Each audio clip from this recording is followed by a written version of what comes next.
नमस्कार, मैं हूं दीपाली राणा। आप देख रहे हैं टॉप 50 शेयर्स मार्केट मोमेंटम में एक रेंज में लेकिन नए हाइस पर। अभी भी निफ्टी 9911 के लेवल्स पर ट्रेड कर रहा है और आज के सेशन में हर सेक्टर की ओर से एक स्टॉक है जो आगे आके परफॉर्म कर रहा है। आज के अगर बढ़ने वाले शेयर्स हम देखेंगे तो विप्रो, वेदांता, एम&एम, अदानी पोर्ट्स, रिलायंस इंडस्ट्रीज, ये कुछ हैवीवेट स्टॉक्स हैं जो कि 1.5% से लेकर 2.5% तक की स्ट्रेंथ दिखा रहे हैं। इंटरेस्टिंग है रिलायंस इंडस्ट्रीज का मूव, जिसके अर्निंग्स इस हफ्ते आने भी हैं और अर्निंग से ठीक पहले एक अच्छी वाइब्रेंसी बनी हुई है।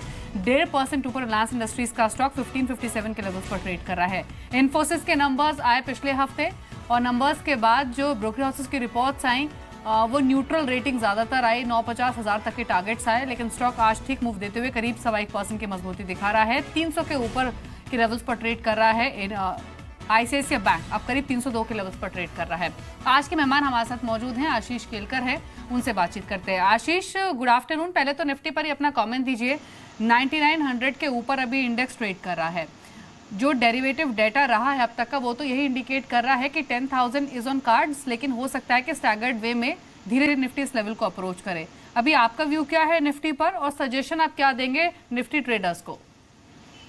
डेफिनेटली अगर हम निफ्टी को 9,900 के ऊपर टिका हुआ देखते हैं तो डेफिनेटली मैं मानता हूं कि 10,000 तक ये निफ्टी को टेस्ट करते हुए हम देखेंगे।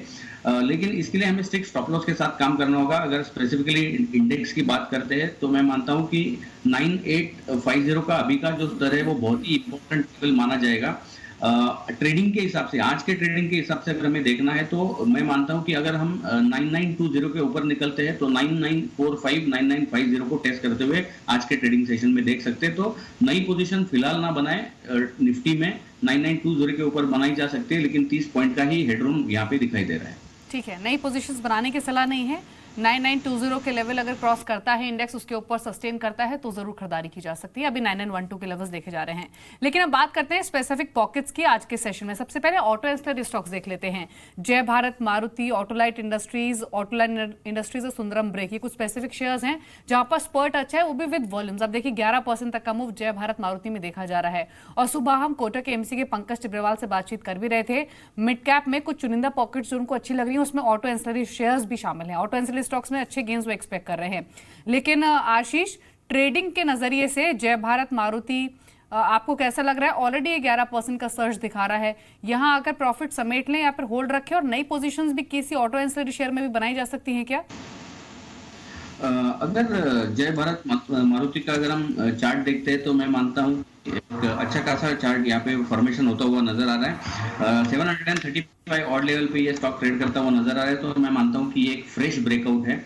यहाँ पे नई खरीदारी करनी है तो स्ट्रिक्ट स्टॉप लॉस के साथ करनी होगी। अब मैं स्टॉप लॉस रिकमेंड करूंगा 720 का, 15 रुपए का नीचे रिस्क है। और हालांकि आज के ट्रेडिंग सेशन में नहीं है तो 1, 2 या 3 ट्रेडिंग सेशन में हम इस स्टॉक को करीबन 780 तक जाते हुए देख पाएंगे।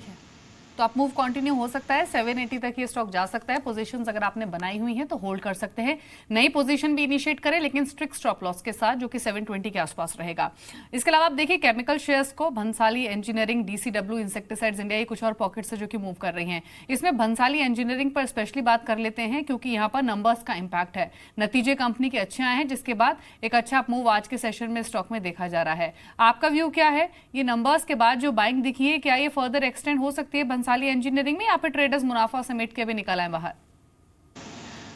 मेरे ख्याल से यहाँ पे एक जितना क्वांटिटी हमने लिया है उसमें से 50% प्रॉफिट बुक कर लेना चाहिए, क्योंकि करीबन 81 के ऑड लेवल पे ये स्टॉक ट्रेड करता हुआ नजर आ रहा है। 50% यहाँ पे प्रॉफिट बुक कर लेना चाहिए। 50% जो क्वांटिटी है उसको ट्रेलिंग स्टॉप लॉस के साथ होल्ड करके रखना चाहिए। चार्ट का अगर हम जायजा लेते हैं तो मैं मानता हूँ कि 78.5 एक ऐसा लेवल होगा जहाँ पे बहुत ही अच्छा सपोर्ट चार्ट लेता हुआ दिखाई देगा। तो 78.5 का स्टॉप लॉस लगा के होल्ड करें। ठीक है, होल्ड करने की सलाह है। बंसाली इंजीनियरिंग अभी दिन के ऊपरी स्तरों पर ही ट्रेड कर रहा है, 80.9 के लेवल्स देखे जा रहे हैं। लेकिन आईटी स्टॉक्स का बिहेवियर काफी इंटरेस्टिंग रहा है। 2 बड़े नतीजे आए, इन्फोसिस, टीसीएस ने निराश किया, इन्फोसिस ने पॉजिटिवली सरप्राइज किया और इसीलिए आज एक अच्छा अपमूव इन्फोसिस में देखा भी जा रहा है। साथ ही इंपॉर्टेंट बात यह भी है कि इस हफ्ते जो अगला आईटी अर्निंग आना है वो है विप्रो, और अर्निंग से ठीक एक दिन पहले कंपनी की बोर्ड बैठक है बायबैक को लेकर भी, और स्टॉक आज 3.25% ऊपर ट्रेड कर रहा है। लेकिन मिड कैप आईटी में वाइब्रेंसी बनी हुई है। मास्टेक, रोल्टा इंडिया, रामको system, Sonata software, HCL technologies ये कुछ शेयर्स हैं जहां पर अच्छे गेंस देखे जा रहे हैं। दिलीप भट्ट ने सुबह सोनाटा सॉफ्टवेयर एक बाय इन्वेस्टमेंट कॉल दी भी है, स्टॉक 2% ऊपर है। लेकिन आशीष, विप्रो पर एक तो आपके कमेंट चाहिए जिसके नंबर्स अभी ड्यू हैं और सबसे ज्यादा बढ़ने वाला ये आईटी स्टॉक है भी, और दूसरा मास्टेक और मेजेस्को, इन दोनों पर भी आपके कमेंट्स चाहिए। ओके, सबसे पहले विप्रो के ऊपर बात करते हैं। विप्रो में जिस तरह का खरीदारी हम यहाँ पे आते हुए देख रहे हैं, तो मैं मानता हूँ कि ये जो बुलिश मोमेंटम इस स्टॉक में आया है वो जारी रहेगा। 268 लेवल पे ये स्टॉक अभी फिलहाल ट्रेड करता हुआ नजर आ रहा है। चार्ट में जो पोटेंशियल दिखाई दे रहा है वो है करीबन 275 276 तक ये स्टॉक जाने की संभावना है। तो नई पोजीशन अगर किसी को इनिशिएट करनी है तो अभी भी की जा सकती है। ट्रेडिंग के हिसाब से एक्सट्रीम शॉर्ट टर्म 2 या 3 ट्रेडिंग सेशन का ये व्यू रहेगा। मैं मानता हूं कि इसका जो स्टॉप लॉस मैं रेकमेंड करूंगा 265 का होगा, और 275 276 का लक्ष्य यहाँ पे बनाया जा सकता है। दूसरा जो आपने स्टॉक कहा था मास्टेक एक बहुत ही अच्छा पैटर्न फॉर्मेशन बनता हुआ नजर आ रहा है। अगर हम फिलहाल इसका चार्ट का जायजा लेते हैं तो मैं मानता हूं कि यहाँ पे एक असेंडिंग ट्रायंगल पैटर्न फॉर्मेशन बनने की कोशिश हो रही है। 295 के लेवल पे स्टॉक ट्रेड कर रहा है। मैं मानता हूं कि यहाँ पे खरीदारी करनी चाहिए। इसके लिए स्टॉप लॉस जो मैं रेकमेंड करूंगा वो होगा करीबन 289 का, और इसका जो लक्ष्य चार्ट के ऊपर दिखाई दे रहा है वो है करीबन 307 का। ठीक है, मास्टेक में 307 के टारगेट्स टेक्निकली, और साथ ही विप्रो यहाँ पर 276 के टारगेट्स है। तो अगर आपने पोजीशंस बनाई हुई हैं तो अभी भी आप होल्ड कर सकते हैं, यहाँ से ये स्टॉक्स फर्दर ऊपर जा सकते हैं।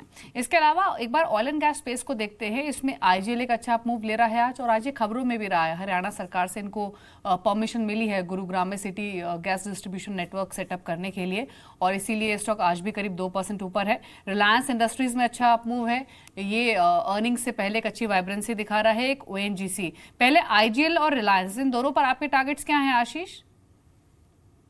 आईजीएल के बारे में अगर हम बात करते हैं तो मैं मानता हूं कि आईजीएल करीबन 1145 पे ये स्टॉक जी।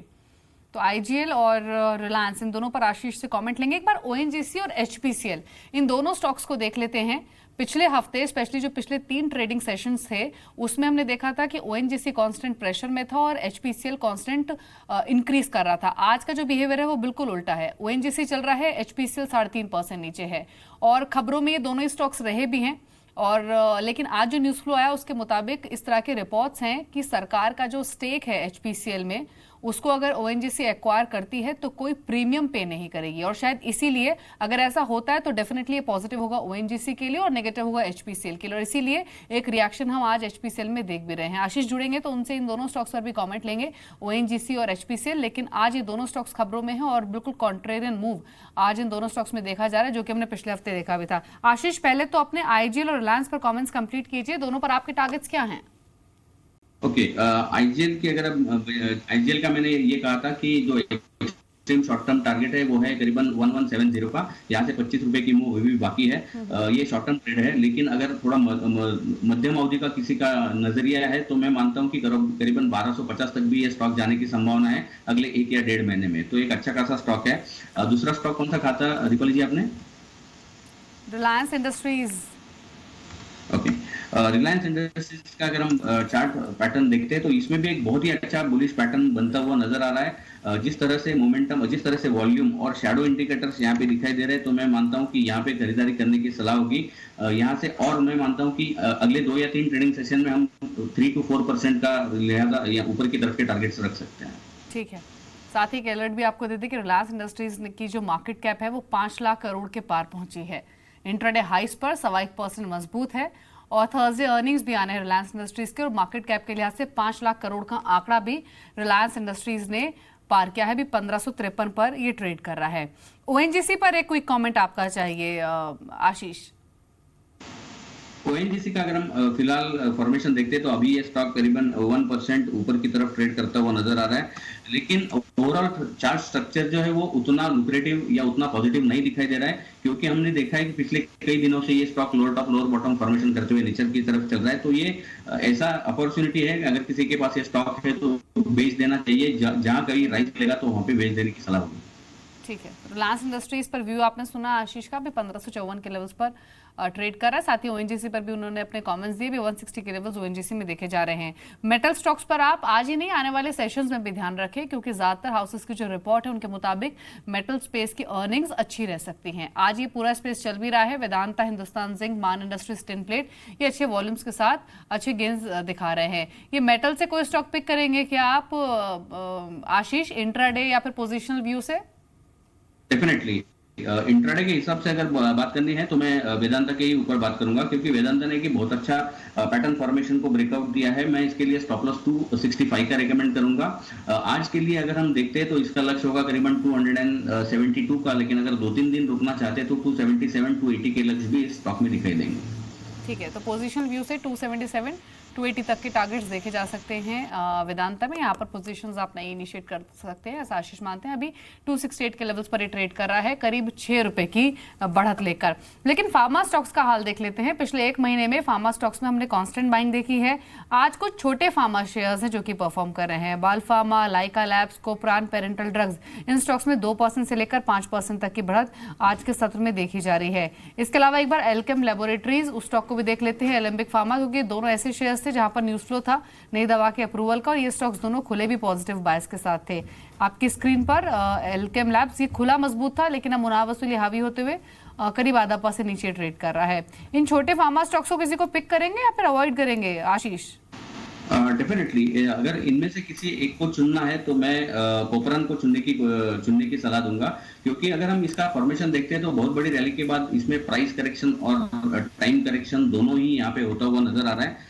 एक अच्छे ब्रेकआउट की ये राह देख रहा है, और मैं मानता हूं कि अगले कुछ दिनों में हम इसमें ब्रेकआउट की एक्सपेक्टेशन कर सकते हैं। फिलहाल ये स्टॉक करीबन 84.6 85 के बीच में ट्रेड करता हुआ नजर आ रहा है, और ये कंसोलिडेशन का बेस के नजदीक ही स्टॉक ट्रेड करता हुआ नजर आ रहा है, तो डेफिनेटली बाय करने की सलाह होगी। जैसे ही ये स्टॉक 87.5 के ऊपर निकलेगा तो फ्रेश ब्रेकआउट माना जाएगा, और उस केस में लक्ष्य होगा 95 का। फिलहाल बाय करने की सलाह है। स्टॉप लॉस के तौर पर मैं रिकमेंड करूंगा 81.5। ठीक है, तो कोपरान पर व्यू दिया गया है, 2% ऊपर ये स्टॉक अभी भी ट्रेड कर रहा है। एक बार देख लेते हैं फिर से इंडेक्स लेवल्स को, और निफ्टी 9908 के लेवल्स पर ट्रेड कर रहा है, भी 22 अंक की मजबूती लेकर। लेकिन रिलायंस इंडस्ट्रीज आज ये स्टॉक एक कांस्टेंट मूवर रहा है, और जैसा हमने थोड़ी देर पहले कहा भी कि जो मार्केट कैप है रिलायंस इंडस्ट्रीज की 5 लाख करोड़ के पार पहुंची है, और एक बार फिर से सरपास किया है इसने टीसीएस को, जिसकी मार्केट कैप अभी करीब 4.6 लाख करोड़ है।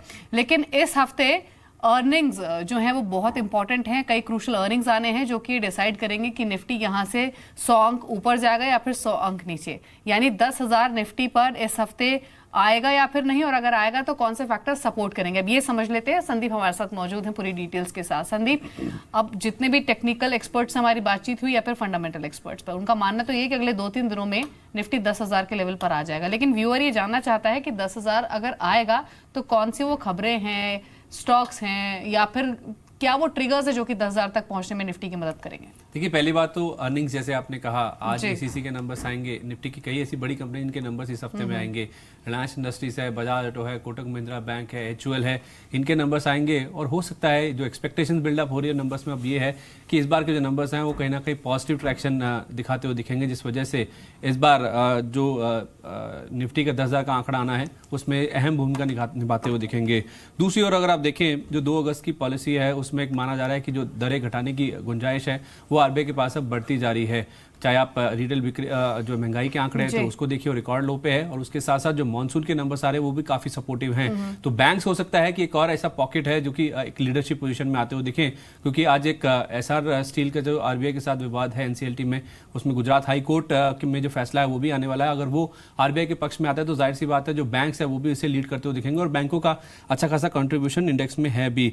इसके अलावा जो लिक्विडिटी है वो भी काफी स्ट्रांग है। एफआईज कई दिनों से बिकवाली कर रहे थे, आज जो आंकड़ा आया शुक्रवार के सेशन का वो पॉजिटिव साइड पर निकल के आया। और अब भी अगर आप देखें तो म्यूचुअल फंड जो संस्थागत निवेशक है उनके पास अच्छा खासा कैश है जो कि मार्केट में डिप्लॉय होने के लिए तैयार है। तो कोई भी अगर डिप भी आता है तो यहाँ पे स्ट्रॉन्ग बाइंग इंटरेस्ट संस्थागत निवेशकों की ओर से देखने को मिल सकते हैं। और उसके साथ साथ आइसिंग ऑन द टॉप है जो विदेशी संकेत है वो सपोर्टिव है। फ्राइडे को अमेरिकी मार्केट्स रिकॉर्ड हाई पे बंद हुए।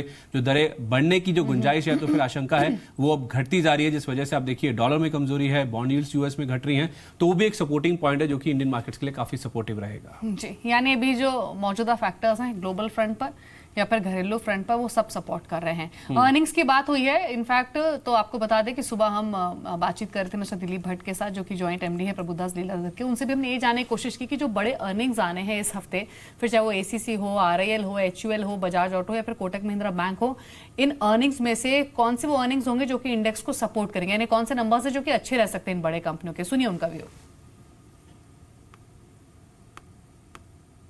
मुझे लगता है Kotak Mahindra bank will certainly come out with very good performance, और overall it can help index move up. Even Hindustan lever, जहां तक अब मान के चलते हैं कि इनके भी नतीजे ओवरऑल अच्छे आएंगे, लेकिन ये एक जीएसटी के पहले का जो क्वार्टर है उसमें एक प्रेडिक्ट करना कि ये पर्टिकुलर कंपनी के रिजल्ट ठीक आ जाएंगे, because they are likely to take a hit because of the destocking which happened in case of consumers and lot of other sectors too.